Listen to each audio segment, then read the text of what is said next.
नमस्कार, मैं हूं अंकुर और आप देख रहे हैं सत्य हिंदी का न्यूज बुलेटिन। एक नजर अब तक की सुर्खियों पर। डोनाल्ड ट्रंप ने भारत पाक तनाव और संघर्ष विराम में इतना इंटरेस्ट क्यों लिया? क्या इस वजह से कि ट्रंप के परिवार का पाकिस्तान में और बहुत बड़ा स्टेक है और पाकिस्तानी सेना प्रमुख के साथ व्यापारिक संबंध है? खबर है कि ट्रंप के परिवार का एक ऐसी कंपनी में 60% हिस्सेदारी है जिसने पाकिस्तान क्रिप्टो करेंसी काउंसिल से सौदा किया है। इस सौदे की क्या अहमियत है, ये इससे समझा जा सकता है कि सौदे की बातचीत करने पहुंची उस कंपनी की टीम का खुद पाक सेना प्रमुख असीम मुनीर ने व्यक्तिगत रूप से स्वागत किया, बल्कि उनके शहबाज शरीफ के साथ बैठक भी कराई। दरअसल पाकिस्तान ने एक क्रिप्टो कंपनी के साथ बड़ा समझौता किया। इस कंपनी का नाम है वर्ल्ड लिबर्टी फाइनेंशियल यानी WLF और इसमें ट्रंप परिवार की 60% हिस्सेदारी है। ऐसे में सवाल यह है कि इतनी जल्दी ये डील क्यों हुई और ट्रंप का इसमें क्या कनेक्शन है? WLF ने राष्ट्रपति ट्रंप के बेटों एरिक और डोनाल्ड जूनियर के साथ साथ उनके दामाद जेरेड कुशनर की बहुलांश जिम्मेदारी है। वो कुल मिलाकर सामूहिक रूप से कंपनी के 60% के मालिक हैं।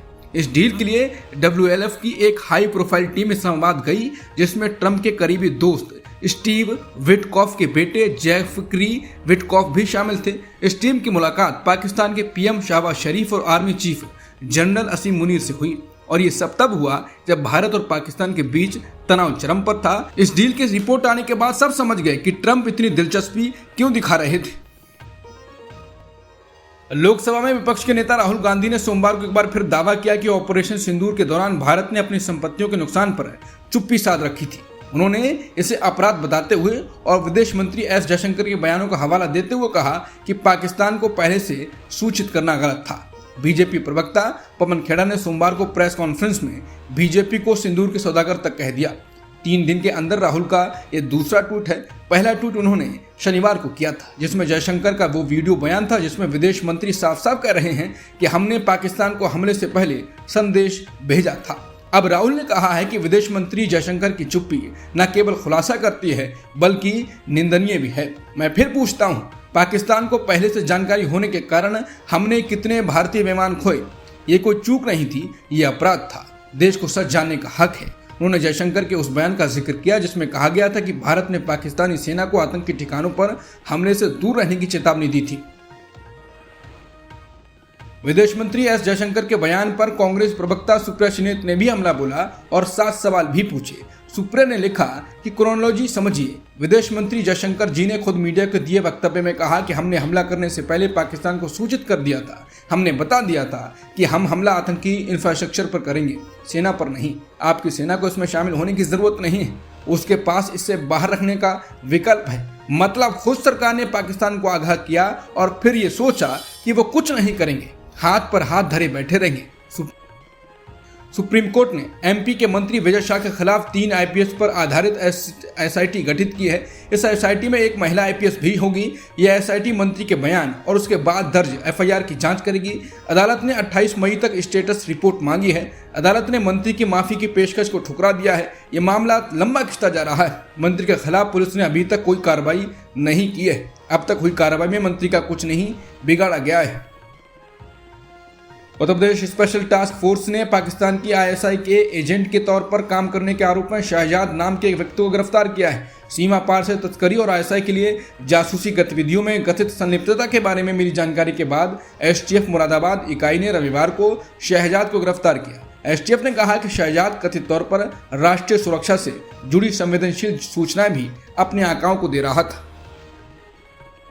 जासूसी के आरोप में हिसार के यूट्यूबर ज्योति मल्होत्रा की गिरफ्तारी के 2 दिन बाद हिसार पुलिस ने बताया कि पाकिस्तानी खुफिया ऑपरेटिव यानी PIO उसे अपनी एजेंट बनाने के लिए तैयार कर रहे थे। उन्होंने खुलासा किया कि मल्होत्रा कई बार पाकिस्तान गई थी, जिसमें पहलगाम आतंकी हमले से पहले की यात्रा भी शामिल है और वो चीन भी गई थी।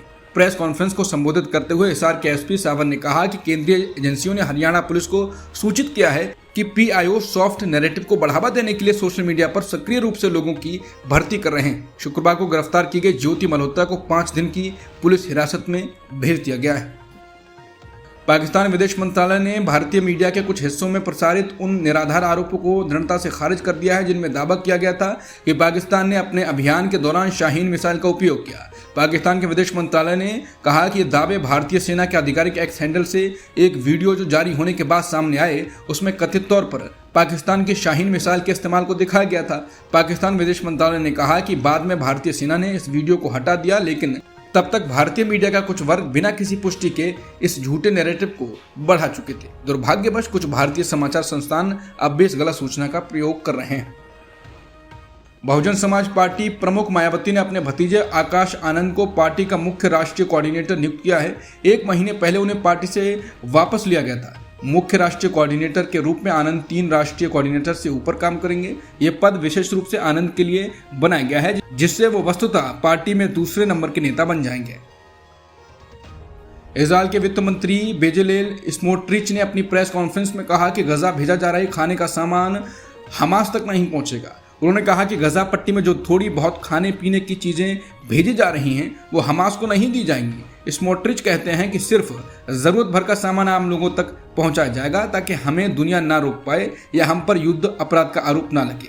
आने वाले दिनों में गजा में बहुत ही कम सहायता पहुंचेगी। उनका कहना है कि आम लोगों को सिर्फ 1 पिटा ब्रेड और 1 प्लेट खाना मिलेगा। स्मोट्रिच ने कहा कि इजरायल सेना गजा पट्टी में जो कुछ बचा हुआ है उसे तबाह कर रही है।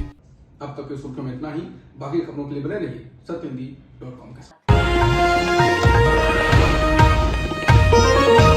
Copyright disclaimer under Section 107 of the Copyright Act 1976. Allowance is made for fair use for purposes such as criticism, comment, news reporting, scholarship, and research. Fair use is a use permitted by copyright statute that might otherwise be infringing.